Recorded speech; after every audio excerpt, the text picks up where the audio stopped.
Bismillahirrahmanirrahim. Assalamualaikum warahmatullahi wabarakatuh. Puji syukur kita aturkan kepada Allah Subhanahu wa taala. Salawat dan salam semoga sirah Allah curahkan kepada nabi kita Nabi Muhammad sallallahu alaihi wasallam. Baiklah anda semuanya, untuk pertemuan kita pada hari ini kita akan membahas yaitu tentang masalah penyelenggaraan jenazah. Sebelum kita membahas lebih lanjut tentang penyelenggaraan jenazah, ada baiknya dahulu Bapak jelaskan tentang masalah kompetensi dasar beserta tujuan pembelajaran yang hendak kita capai pada hari ini. Adapun kompetensi dasar pada materi penyelenggaraan jenazah ini, yang pertama untuk KD 1.7 menerapkan penyelenggaraan jenazah sesuai dengan ketentuan syariat Islam.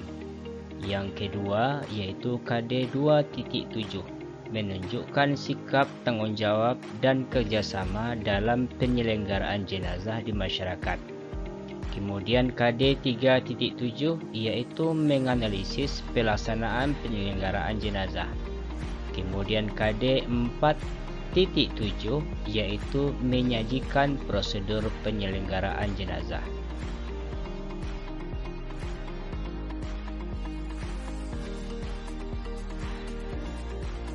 Adapun tujuan pembelajaran yang hendak Anda capai ke depan tentang materi ini adalah: yang pertama, menerapkan penyelenggaraan jenazah sesuai dengan ketentuan syariat Islam.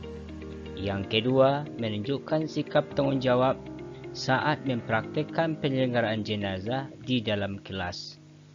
Yang kedua, menunjukkan sikap kerjasama saat mempraktikkan penyelenggaraan jenazah di dalam kelas. Kemudian yang keempat, menjelaskan kewajiban seorang muslim terkait pengurusan jenazah. Kemudian yang kelima, menganalisis ketentuan dan tata cara memandikan jenazah sesuai syariat Islam. Kemudian yang keenam, menganalisis ketentuan dan tata cara mengafani jenazah sesuai dengan syariat Islam. Kemudian yang ketujuh, menyajikan paparan tentang ketentuan dan tata cara memandikan jenazah sesuai syariat Islam. Kemudian yang kedelapan, menyajikan paparan tentang ketentuan dan tata cara mengafani jenazah sesuai dengan syariat Islam. Kemudian tujuannya nanti adalah yang kesembilan, mempraktekkan tata cara memandikan jenazah sesuai dengan syariat Islam. Kemudian yang ke-10, mempraktekkan tata cara mengafani jenazah sesuai dengan syariat Islam. Baik anak-anak, kita lanjutkan. Kalau misalkan kita peta konsepkan materi ini, maka dalam memahami pelaksanaan penyelenggaraan jenazah, ada dua yang hendak dicapai, yaitu yang pertama, menganalisis pelaksanaan penyelenggaraan jenazah. Kemudian yang kedua yaitu prosedur pelaksanaan jenazah, dan tujuan akhirnya nanti anda mampu melaksanakan penyelenggaraan jenazah sesuai dengan perintah Allah Subhanahu wa taala. Nah, anak-anak semuanya, dalam ayat ini dapat kita simpulkan bahwa setiap yang bernyawa pasti akan merasakan mati. Maka untuk itu, sebaik-baik manusia, sebaik-baik orang yang paling pintar itu adalah yaitu orang yang senantiasa mengingat kematiannya dan senantiasa mempersiapkan diri untuk menuju kematiannya, yaitu dengan memperbanyak amal soleh. Baik anak-anak, kita lanjutkan kembali. Yang pertama yaitu pengertian pengurusan jenazah. Jenazah dalam bahasa Arab yaitu sebutan untuk mayat atau mait atau orang yang sudah meninggal dunia. Jadi nanti ketika kita telah meninggal dunia, maka nama kita yang indah hari ini ketika meninggal dunia akan berubah menjadi statusnya, yaitu menjadi jenazah, menjadi mayit, kemudian menjadi mayat. Kenapa? Karena kita telah meninggal dunia. Adapun yang disebut dengan pengurusan jenazah adalah yaitu perilaku mengurus jenazah mulai dari memandikan, mengafani, menyalatkan, dan memakamkannya. Kemudian pengurusan jenazah dilakukan sebagai upaya memuliakan manusia yang sudah meninggal dunia. Kenapa? Inilah perbedaan antara manusia dengan binatang. Ketika binatang mati, maka langsung dikuburkan. Tetapi seandainya manusia meninggal dunia, ini semuanya dimuliakan, yaitu dimandikan, dikafani, kemudian disolatkan, kemudian dikuburkan. Ini adalah ketentuan berdasarkan syariat agama Islam yang telah diajarkan oleh Allah Subhanahu wa taala dan Rasulullah sallallahu alaihi wasallam. Kita lanjutkan. Sebab-sebab penyelenggaraan jenazah yaitu: yang pertama, ajaran Islam sangat menjunjung tinggi martabat manusia. Kedua, manusia merupakan makhluk yang mulia. Yang ketiga, kehidupan manusia diatur oleh Allah Subhanahu wa taala. Kemudian dan terakhir adalah yaitu menjauhkan dari fitnah. Kita lanjutkan yaitu hukum pengurusan penyelenggaraan jenazah. Hukum melaksanakan pengurusan jenazah yaitu fardu kifayah. Fardu kifayah artinya adalah kewajiban yang disebabkan kepada umat Islam secara kolektif dan memenuhi asas kecukupannya. Fardu kifayah berdosa masyarakat sekampung jika tidak ada satu pun yang menjalankannya. Tidak berdosa satu masyarakat apabila sudah ada yang menjalankannya. Artinya adalah ini adalah kewajiban untuk seluruh masyarakat, dan apabila ada yang mewakili satu orang saja atau beberapa orang saja untuk melaksanakannya, maka terbebaslah semuanya dari dosa.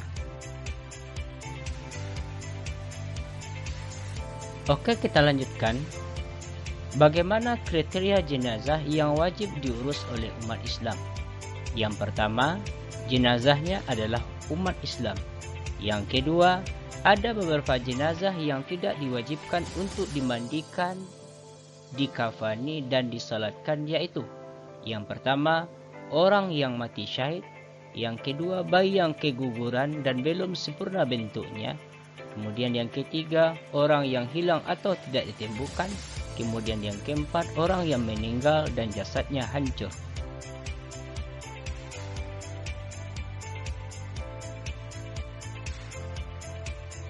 Oke, kita lanjutkan yaitu tentang masalah dalil tentang pelaksanaan pengurusan jenazah.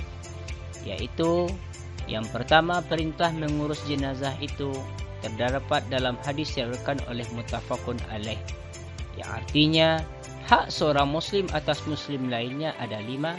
Yang pertama yaitu raddus salam, yaitu menjawab salam. Yang kedua, wa iyadatul marid, yaitu menjenguk orang yang sakit. Yang ketiga, wa ittiba'ul janaiz, yaitu mengantar jenazah. Kemudian berikutnya adalah wa ijabatud da'wah, yaitu memenuhi undangan. Kemudian yang terakhir adalah wa tashmitul atis, yaitu mendoakan orang yang bersin. Oke, kita lanjutkan Ananda. Mengurus jenazah pahalanya sangat besar, sebagaimana yang disampaikan oleh Rasulullah SAW dari Abu Hurairah, bahwasanya di dalam menyelenggarakan jenazah hukumnya senilai yaitu pahalanya sebesar burung Uhud.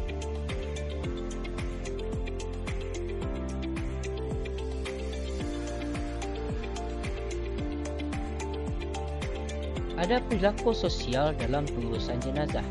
Yang pertama yaitu kita mulai dari ketika seseorang sakit, yaitu membesuk dan menghiburnya. Kemudian yang kedua, mendoakan semoga lekas sembuh. Dan ketika nantinya ada yang sakaratul maut, maka ada beberapa hal yang perlu dilakukan. Yang pertama yaitu menghadapkan ke arah kiblat, kemudian menganjurkannya untuk berdoa, kemudian membacakan surah Yasin, kemudian mentalkinkan dengan kalimat tauhid la ilaha illallah, dan berkata baik selama berada di depan orang yang sedang sakarat. Ketika meninggal dunia, maka yang harus dilakukan adalah meninggikan tempat jenazah dan menghadapkannya ke arah kiblat. Kemudian mengucapkan doa musibah, kalimat istirja, kemudian memejamkan mata jenazah. Jika mulut jenazah itu terbuka, hendaknya mengikat dagunya dengan kain. Kemudian meletakkan sesuatu di atas perut sebagai penindih agar tidak menggelembung. Kemudian meletakkan kedua tangan di antara tali pusar dan dada. Kemudian menutupi tubuh jenazah dengan kain. Kemudian jika semasa hidup memiliki hutang, hendaklah dibayar oleh ahli waris. Anda, kita lanjutkan yaitu tata cara pelaksanaan pengurusan jenazah. Yang pertama yaitu memandikan jenazah. Syarat orang yang memandikan adalah balik, berakal sehat, berniat memandikan jenazah, kemudian terpercaya, artinya tidak akan menceritakan adanya cela atau cacat pada jenazah kepada orang yang lain. Kemudian jika jenazahnya laki-laki, maka yang memandikannya adalah lelaki. Jika jenazahnya perempuan, maka yang memandikannya adalah perempuan. Jika jenazahnya seorang anak, maka laki-laki dan perempuan boleh memandikannya. Jika jenazahnya perempuan dan tidak ditemukan seorang perempuan pun selain jenazah itu, maka jenazahnya tidak dimandikan, akan tetapi ditayamumkan. Kemudian berikutnya adalah tata cara pelaksanaan pengurusan jenazah, yaitu mengafani jenazah. Mengafani jenazah artinya adalah membungkus jenazah dengan kain kafan. Setelah dimandikan, jenazah baru dikafani. Biaya mengafani diambil dari harta jenazah yang meninggal. Kain kafan diupayakan berwarna putih bersih. Kemudian kain kafan yang digunakan berjumlah ganjil. Jenazah laki-laki yaitu menggunakan 3 lapis kain kafan. Kemudian jenazah perempuan menggunakan 5 lapis kain kafan. Oke, kita lanjutkan. Yaitu bagaimana cara mengafani jenazah. Yaitu yang pertama adalah membentangkan kain kafan sehelai demi sehelai. Kemudian yang kedua, mengangkat dan meletakkan jenazah di atas kain kafan dalam keadaan tertutup dengan kain. Kemudian menyelimutkan kain kafan bagian kanan di atas kain kafan sebelah kiri secara berurutan dari lembar ke lembar berikutnya. Kemudian mengikat jenazah dengan 5 tali yang telah disiapkan, yaitu pada bagian kepala, dada, kemudian pinggang, kemudian lutut, kemudian terakhir yaitu di ujung jari kaki jenazah. Oke, anda semuanya, demikian materi kita untuk sesi ini tentang masalah memandikan kemudian mengafani jenazah, dan insyaallah di lain waktu kita akan lanjutkan yaitu proses berikutnya menyalatkan dan menguburkan jenazah. Walhamdulillahirabbil alamin. Assalamualaikum warahmatullahi wabarakatuh.